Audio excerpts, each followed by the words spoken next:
Isang hinihinalang kalansay natagpuan sa Islamic Center sa Quiapo, Maynila.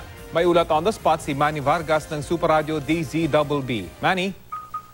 Rafi, napasugod na ang mga operatiba ng Manila Police District sa Islamic Center dito sa Quiapo na makatanggap ng upos na umunay natagpuan ang kalansay sa isang abandonadong kwarto.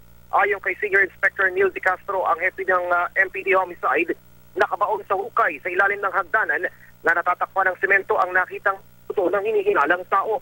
Gayunman, hihiling muna ng pathologist, DNA expert at iba pang eksperto ang MPD mula naman sa PNP Crime Laboratory para tumulong sa pagsisiyasat. Batay sa naunang pahayag ni Barangay 648 Officer in Charge, Sultan Yusuf, nilapitan siya ng mga bata kahapon na nagreklamo ng mabahong rumay at liwerto ng buksan ng larusan patungo sa silid. Hindi pa naman matiyak ng MPD ang impormasyong nakuha ng barangay na dating hideout na mga sangkot sa droga ang naturang kwarto. Di umano, 5 hanggang 6 na tao ang posibleng ibinaon sa lugar bago inabandona noong 2014. Sa ngayon ay hindi na muna naglalawang hukay at nakabantay ang mga tauhan ng pulisya. Rafi?